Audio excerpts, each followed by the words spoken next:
ബാധിച്ച പല ആവർത്തി കണ്ടും കേട്ടും ശീലിച്ച ഒരു പഴഞ്ചൻ മുത്തശ്ശി കഥയുമായാണ് ഓഗസ്റ്റ് 28-ന് ലോക പ്രേക്ഷകർക്ക് മുന്നിലെത്തുന്നത്. മലയാള സിനിമ അക്കാലം അത്രയും സ്വപ്നം കണ്ട ഒരു ദൃശ്യാനുഭവത്തിലേക്ക് ചിത്രം പ്രേക്ഷകരെ 2.5 മണിക്കൂർ നേരത്തേക്ക് ആവാഹിച്ചിരുത്തി. ഒരു മിത്തിനുള്ളിൽ ഒരുക്കിയെടുത്ത മായാലോകം ഓരോ സെക്കൻഡും പ്രേക്ഷകർക്ക് അനുഭവത്തിനപ്പുറം ഒരു അനുഭൂതി സമ്മാനിച്ചു. കോരിത്തരിപ്പോടെ ഈ നാട് അവരുടെ ആദ്യ സൂപ്പർ ഹീറോയിന് ഗംഭീരമായ വരവേൽപ്പ് നൽകി.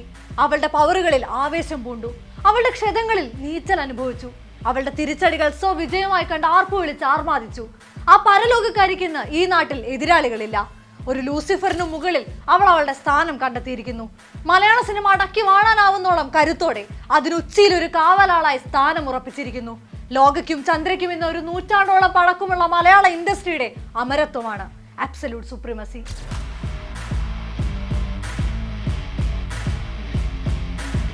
ഒരു നാടോടി കഥയേക്കാൾ ഗംഭീരമാണ്, യാതൊരു വാഗ്ദാനങ്ങളും ഇല്ലാതെ ഹൈപ്പും ഇല്ലാതെ 24-ാം നാൾ ഇൻഡസ്ട്രിയുടെ ഒത്തമുകളിൽ സ്ഥാനമുറപ്പിക്കുന്ന ലോകയുടെ കഥ. ചരിത്രം കുറിച്ച് വാനോളം ഉയരുന്ന ചന്ദ്ര ലോകമാകെ പടുന്ന മലയാള സിനിമയുടെ വിസ്മയ യാത്രയുടെ സാക്ഷ്യം കൂടിയാണ്. വെക്കടാ ഇതുക്കുമേലൊരു പീക്ക് എക്സ്പീരിയൻസ് എന്ന് ലോക വിളിച്ചു പറഞ്ഞതും തട്ടിക്കൂട്ട് ഇൻഡസ്ട്രി എന്ന കളിയാക്കലുകളിൽ തലകുനിച്ചിരിക്കേണ്ടി വന്ന ജനതയുടെ വേരുകളിൽ നില കണ്ടെത്തിയാണ്.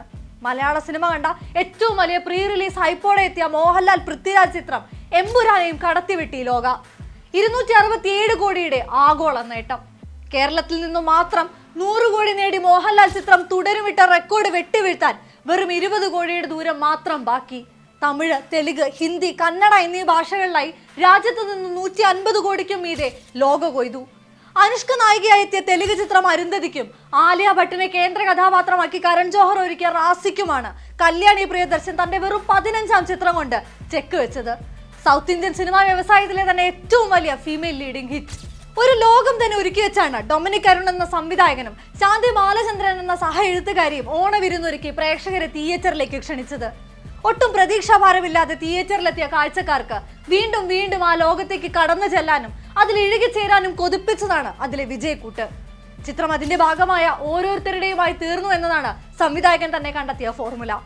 നിമിഷിന്റെ വശ്യതയുള്ള ദൃശ്യങ്ങൾക്ക് മുറിവ് വച്ചാതെ ചമന്റെ കത്രിക ചമച്ച കട്ടുകളും വാവൊളിച്ചിരുന്നു പോകുന്ന ട്രാൻസിഷനുകളും കോരിത്തെരിപ്പിക്കുന്ന യാനിക് ബെന്നിന്റെ ഫൈറ്റുകൾക്ക് ടീം നൽകിയ വിഷ്വൽ അവതരണവും മെൽവിയുടെ കോസ്റ്റ്യൂമും ബംഗ്ലാനൊരുക്കിയ ഭംഗിയുള്ളൊരു വേൾഡും ഇതിനെയെല്ലാം എലിവേറ്റ് ചെയ്ത് ഡോപ്പമിൻ ഡാൻസിങ് എക്സ്പീരിയൻസ് നൽകുന്ന ജെയ്ക്സിന്റെ സംഗീതവും ചേർന്ന മഹാവിരുന്ന്. എങ്ങനെയാണ് ഈ പവർ പാക്ഡ് അനുഭവത്തിന് മഹാവിജയം എന്ന സമ്മാനം പ്രേക്ഷകർക്ക് തിരികെ നൽകാതിരിക്കാനാവുക? പണത്തിളക്കമുള്ള പല ഇൻഡസ്ട്രികൾക്കും അസൂയയോടെ തിരിഞ്ഞു നോക്കാനായി ലോകയൊരുക്കിയതിന് ദുൽഖറിനും നന്ദി. Verse woman in Malayala cinema എന്ന ആകുലതയ്ക്ക് ചന്ദ്ര നൽകുന്ന ഉത്തരം കൂടിയാണിത്.